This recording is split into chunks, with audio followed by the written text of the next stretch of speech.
కాంగ్రెస్ ప్రభుత్వం కొలువుదీరాక జీహెచ్ఎంసీపై దృష్టి సారించింది. జోన్లు, డివిజన్లపై ప్రభుత్వం ఆలోచన ఎలా ఉంది? విభజన చట్ట ప్రకారం జోన్లు, డివిజన్లు చేసుకోవచ్చా? త్వరలో జరగబోయే జీహెచ్ఎంసీ రివ్యూలో సీఎం రేవంత్ రెడ్డి సర్కార్ కీలక నిర్ణయం తీసుకోబోతుందా అంటే అవుననే సమాధానం వినిపిస్తోంది. తెలంగాణలో 10 ఏళ్ల తర్వాత కాంగ్రెస్ అధికారంలోకి వచ్చిన వెంటనే వరుస రివ్యూలతో ఆయా శాఖలను సరిదిద్దే పనిలో పడింది ప్రభుత్వం. ఇందులో భాగంగా త్వరలోనే జీహెచ్ఎంసీపై కూడా సీఎం రేవంత్ రెడ్డి సమీక్ష చేయనున్నారు. అప్పులు, ఆస్తులు, పెండింగ్ బిల్లులు, ఉద్యోగుల వివరాలు, అదేవిధంగా గత ప్రభుత్వం తీసుకున్న జోన్ల పెంపు, డివిజన్ల విభజన అంశంపై నివేదికలు తయారు చేయాలని అధికారులకు ప్రభుత్వం ఆదేశాలు జారీ చేసింది. ప్రభుత్వం ఆదేశంతో శాఖల వారీగా నివేదికలు రెడీ చేసే పనిలో బల్దియా అధికారులు పడ్డారు. గ్రేటర్ హైదరాబాద్ మున్సిపల్ కార్పొరేషన్ ను ప్రస్తుతం ఉన్న 6 జోన్లు, 30 సర్కిళ్ల నుంచి 12 జోన్లు, 48 సర్కిళ్లుగా పునర్వ్యవస్థీకరించేందుకు 2018లో రాష్ట్ర ప్రభుత్వం సూత్రప్రాయంగా ఆమోదం తెలిపింది. జీహెచ్ఎంసీ పరిధిలోని ప్రతి 2 అసెంబ్లీ నియోజకవర్గాలకు ఒక మండలం ఉండేలా 12 జోన్లు ఏర్పాటు చేయాలని అప్పట్లో నిర్ణయించారు.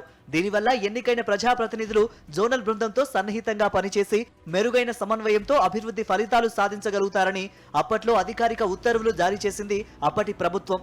ఒక్కో జోన్ను 4 సర్కిళ్లుగా విభజించేందుకు 48 సర్కిళ్లు వచ్చాయి. జీహెచ్ఎంసీ స్టాండింగ్ కమిటీ గతంలో పునర్వ్యవస్థీకరణకు సిఫారసు చేస్తూ ఏకగ్రీవంగా తీర్మానాన్ని ఆమోదించింది.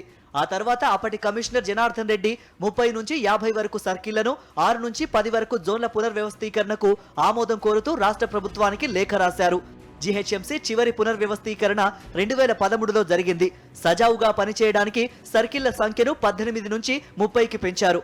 అయితే ఎన్నికలకు ముందు గ్రేటర్ సిటీ అభివృద్ధి కోసం ఇప్పుడున్న 6 జోన్లతో పాటు మరొక 6 జోన్లను పెంచడం, అదేవిధంగా డిఎంహెచ్ఓలను కూడా గ్రేటర్ సిటీలో పెంచుతామని గత ప్రభుత్వం ప్రకటన చేసింది. కాంగ్రెస్ సర్కారు గత ప్రభుత్వం తీసుకున్న నిర్ణయాన్ని కొనసాగింపులో భాగంగా జోన్లను పెంచుతుందా, లేదా జోన్లు పెరిగితే డివిజన్లు పెరిగే అవకాశం లేదని, ఉన్న 150 డివిజన్లను జనాభా సర్దుబాటు మాత్రమే జరుగుతాయంటోంది ప్రస్తుతం ఉన్న చట్టం. అయితే విభజన చట్టం ప్రకారం హైదరాబాద్ నగరం 10 సంవత్సరాలు ఉమ్మడి రాజధానిగా చట్టంలో ఉంది. ఈ సంవత్సరం జూన్ వరకు ఆ చట్టం కొనసాగనుంది.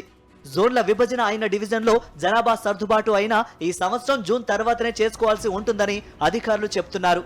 గ్రేటర్ హైదరాబాద్ పై ఫోకస్ పెట్టిన కాంగ్రెస్ ప్రభుత్వం ప్రస్తుతం ఉన్న గందరగోళ వాతావరణానికి క్లారిటీ ఇస్తూ జోన్ల పెంపు, డివిజన్ల సర్దుబాటు అంశంపై త్వరలో జరగబోయే సమీక్షలో నిర్ణయాలు ఉంటాయంటున్నారు జీహెచ్ఎంసీ అధికారులు.